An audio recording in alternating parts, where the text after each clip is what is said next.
right, so in an effort to talk about more of the teams in this league, i.e. all 32 of them, we're going to be doing some power ranking videos this year. So I haven't done one of these yet. This is my first edition of the power rankings for the NFL for 2020.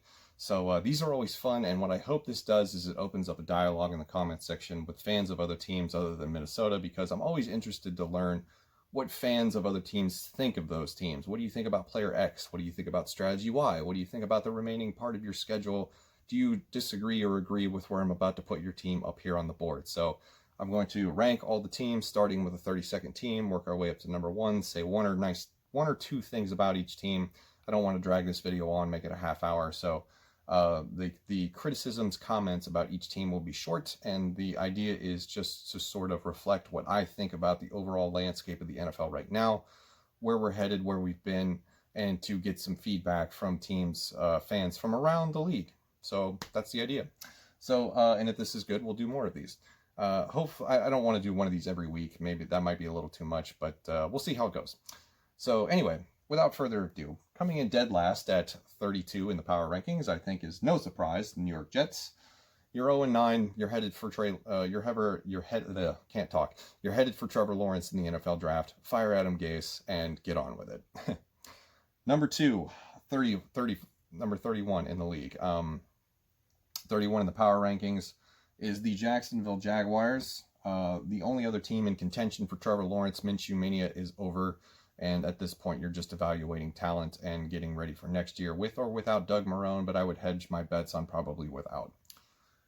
30th team in the power rankings goes to the New York Giants. Are they bad? Yes. Did they win a game? Also yes. All that does is just ruin their draft status because they need to take another quarterback, either Justin Fields, Zach Wilson, or Trey Lance. If you were still attached to Daniel Jones, break up with him now because he's terrible. He's a turnover machine, and you're not going to turn this team around with him at the quarterback position. So I'm willing to give Joe Judge a year to figure it out, but so far he has unimpressed me. I know you've lost Saquon Barkley. I'm rambling too much on one team. Yeah, you need a quarterback, so stop winning games. Next, at 29 overall, we have the Washington football team. Usually by the time you're on your third starting quarterback of the season, that is the kiss of death. But for the Washington football team, it seems just like business as usual. They still have Dwayne Haskins, so I guess it's good that they didn't get rid of him because Kyle Allen is now out for the year. But I don't think the dink and dunk game plan of protecting Alex Smith is going to win you very much for the rest of the season, despite how much I believe in Ron Rivera. Moving on to 28th in the power rankings, we have the Denver Broncos. I love this team. I love Vic Fangio. I love Jerry Jeudy. Love Noah Fant. Everything else is just a mishmash right now. I don't really know how to explain it. It's the fact that they kind of stole one from the Chargers, and it doesn't help that your starting quarterback has an injury that muddles a few weeks, where you're forced to sort of take a look at your backup position and realize that it's not good between Brett Rippon and I forget who the other guy was. But it's an exciting base foundation of youth on this team, but I don't think we're going to see much of them until next year. 27th in the power rankings, Dallas Cowboys. You're on your fourth starting quarterback for the year.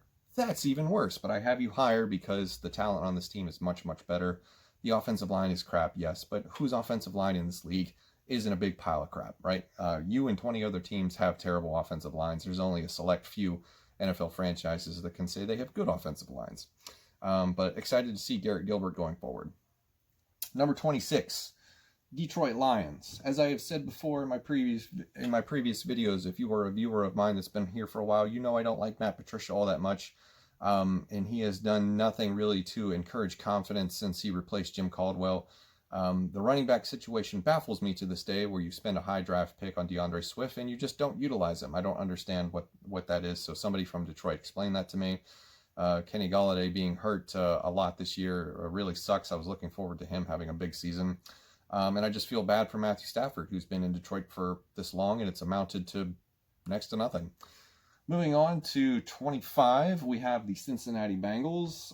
Really love what Joe Burrow has done in his rookie season. Also really love what T. Higgins has done in his rookie season. And the fact that they've been competitive tells me a lot. So I think fans, for the most part, are just kind of viewing this as a trial run season. And then next year, the real expectations kick in. For the 24th team in the power rankings, I have the Chicago Bears. Fraudulent. That's what I've been saying about this team since they started 5-1. They are now 5-4.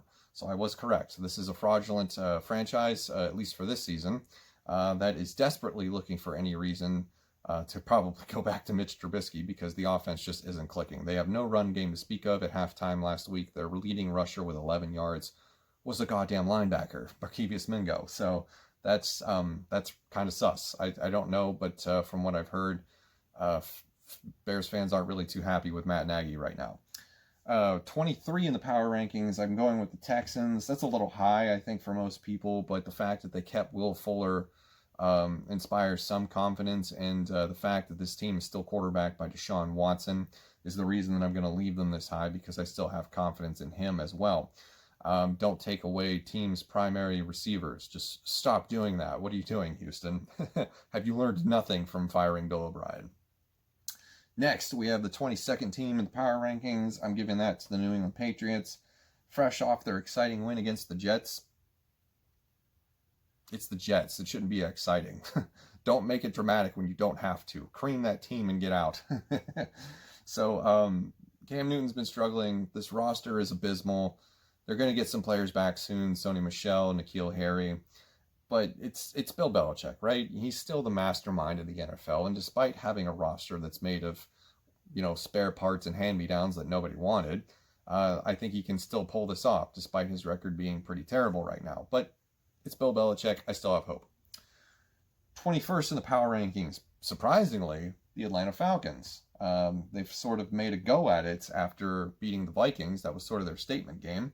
And now it seems like they're prepared to fight and claw their way to the finish line. So I'm going to keep them pretty high for now.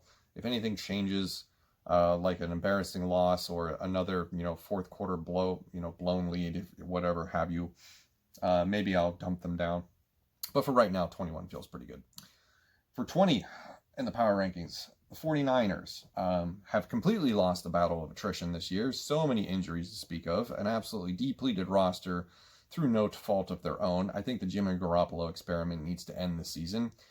Just hand over the reins to Nick Mullins. He's had success in his offense, slinging it around. The problem is he just doesn't have talented wide receivers to throw it to, with Deebo Samuel, Brandon Ayuk, and George Kittle being unavailable for a myriad of reasons. So 49ers, good team. Super Bowl curse is real.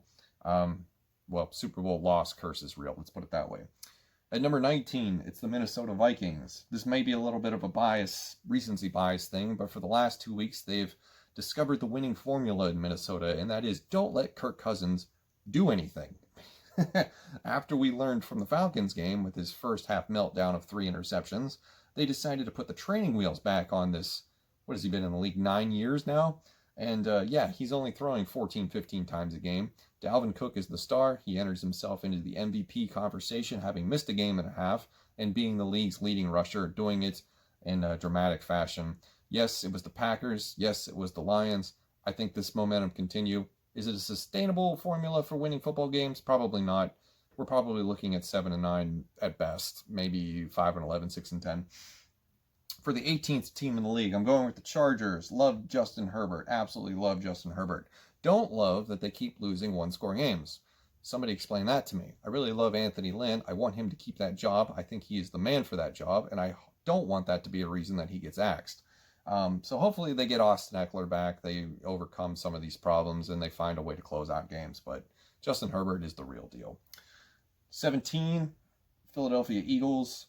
Carson Wentz is finally playing good football. Get Jalen Reagor back off of the injury list. Some other players come back. It's just a matter of figuring out the defense. I don't have much to say about Philadelphia. They've been off my radar for the first half of the season, but I think things are turning around for them. And they play in a bad division, so they have a chance. 16th team in the power rankings goes to the Carolina Panthers. Absolutely love what Matt Rule has done in his first season as a head coach after coming over from the college ranks. I expected this team to be a basement team, but he has put it together and made Robbie Anderson a legit weapon on offense. And they haven't really missed a beat without Christian McCaffrey, even though I think they would love to get him back full time. And it appears that they probably brought him back too early, as it looks like he's going to miss some more time right now. But it doesn't matter because Mike Davis is pretty good, and running backs don't matter. 15th team in the league. Pretty much putting a nail in my running backs don't matter theory. mantra, whatever you want to call it, credo, is the Cleveland Browns, because they're going to be very excited to have Nick Chubb back. I think Kareem Hunt is a good replacement of a viable running back, but I think this offense is more tailored to Nick Chubb. And they just need to figure out the defense. The front seven is pretty terrible outside of Myles Garrett. So if they can figure out a way to get pressure on the quarterback and slow down the running game from the defensive, side of the ball, this team has a really good shot at a playoff berth. 14th team in the power rankings goes to the Los Angeles Rams. Love what the Rams are doing on offense this year. Gives me flashbacks to 2018. Aaron Donald is as dominant as ever. And Jalen Ramsey is really good. So I think this team is going places. I just have them a little bit lower than other teams, mostly due to recency bias. Another team I'm surprised with this year, kind of like Carolina, I'm surprised with the Las Vegas Raiders. And I think a lot of it has to do with the energy that the new stadium and the new city brings. And then you kind of add that with the energy that John Gruden brings just as himself, and you have a winning formula. It's a competitive football team this year. Number 12, a team that I really like with a coach that I really like, and that's Frank Reich and the Indianapolis Colts. I just wish that Phillip Rivers was playing a little bit more consistent, because that defense is so good, and I can't believe that they've resurrected Xavier Rhodes. But yeah, good football team there in Indianapolis this year. Number 11, probably a little too high, but recency bias is kind of the theme for this right now, and that is the Miami Dolphins. The offense is playing really well with Tua Tagovailoa after 2 starts. Small sample size, but he's looked good, especially against the Cardinals. And the defense is doing some pretty good things. They had that great game against the Rams that kind of made that Tua's first start kind of irrelevant. And then they do the scoop and score again against Arizona, and they play just good enough to squeak out that game. So kudos to the Miami Dolphins. I really like Brian Flores as a head coach. If they could just figure out 1 or 2 other things. They're competitive right now. Their schedule coming up is pretty easy. This could be a team that comes out of nowhere. Next, at the top 10. At number 10, I have the Seattle Seahawks. I would put them higher, but that defense is atrocious. But I still believe in Russell Wilson. Is he enough to backpack this whole team to a playoff win? Yeah, he is. That's when I got him in the top 10, so that's still very respectable. But I think a couple weeks ago, had I done this, I'd probably have them top 5. Coming in at number 9, despite the loss, I still really like what Cliff Kingsbury is doing in Arizona. So I got the Cardinals at number 9 in the power rankings. Kyler Murray is an absolutely fun quarterback to watch play, and the fact that he's got DeAndre Hopkins and Christian Kirk is contributing nicely this year. This offense is to be reckoned with. They just need to buckle down the hatches on defense a little bit. Number 8, I'm going with the Tennessee Titans. They've had a rough couple of weeks, but I think this team is a second-half team, kind of like how they were last year. So I still believe in Mike Vrabel as a head coach, and I think that this season is going exactly how it would go if they were doing a repeat of 2019. Second-half team, so don't sleep on them. At number 7, a team that I've dropped down in my internal power rankings, having not filmed one of these before, is the Baltimore Ravens. I don't know. There's just something that feels off. They're winning football games, but it doesn't feel inspired. It's just, I don't know. It's something that I can't quite pinpoint, that I don't understand why I don't feel as high on them as I did a few weeks ago. Maybe it's just because it's not as flashy or something like that. Maybe it's just not. I don't know. But I just don't feel confident once they get to the playoffs that they're going to be able to do anything. I just feel like it's going to be an early round exit, disappointing season. I don't know. That's where I'm coming from. Fans can argue with me in the comments. Number 6, despite getting shellacked by the Saints, I still have the Tampa Bay Buccaneers pretty high. Still really high on that defense. I still think Tom Brady is good. And he's got a lot of weapons now that he's got Antonio Brown. So I'm going to keep Tampa Bay pretty high on this list. At number 5, I have the Green Bay Packers. Devontae Adams is one of the best wide receivers in the league. Aaron Rodgers makes something out of nothing more often than not. Aaron Jones should be coming back soon. Jamal Williams, the defense has been playing good, not great. Especially, they've had to figure some things out after getting routed in Minnesota by Dalvin Cook.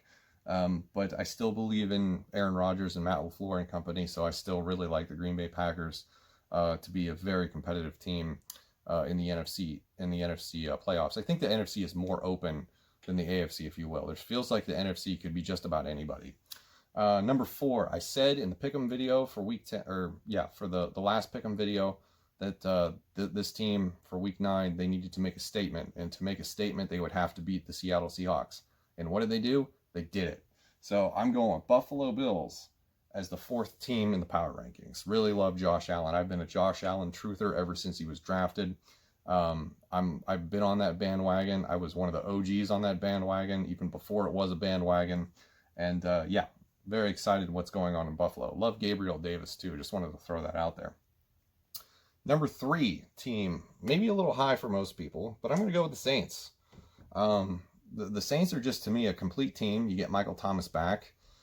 Drew Brees seems to be over the injury issues. Alvin Kamara is healthy. And yeah, I just think when it comes to the NFC, they're probably the best one, most complete. All the top NFC teams are going to have some pretty weird games, but I think if anybody can handle the attrition the best, it's going to be the Saints. So I'm going to go with that. The number 2 team in the league. We're down to 1 and 2. Number 2, Kansas City Chiefs. Defending Super Bowl champions. They've lost one crazy game to the Raiders, and that's about it. There's really no reason for me to put them any lower, especially when you've got a couple of NFC teams up there, and then a Bills team that has just recently shown its true colors against the Seahawks. So I still think the Chiefs are one of the more legit teams in the league, and I think there's a lot of consensus for that.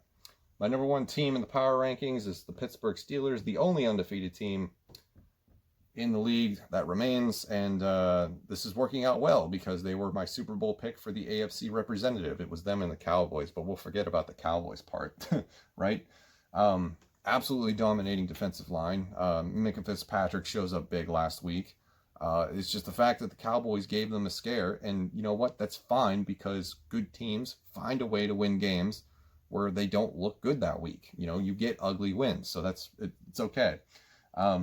It's totally fine. There's no reason to panic. Come back from the edge. This is a good football team. They're going to have another winning season, another non-losing season, if you will. 17th, I believe, in Roethlisberger's career.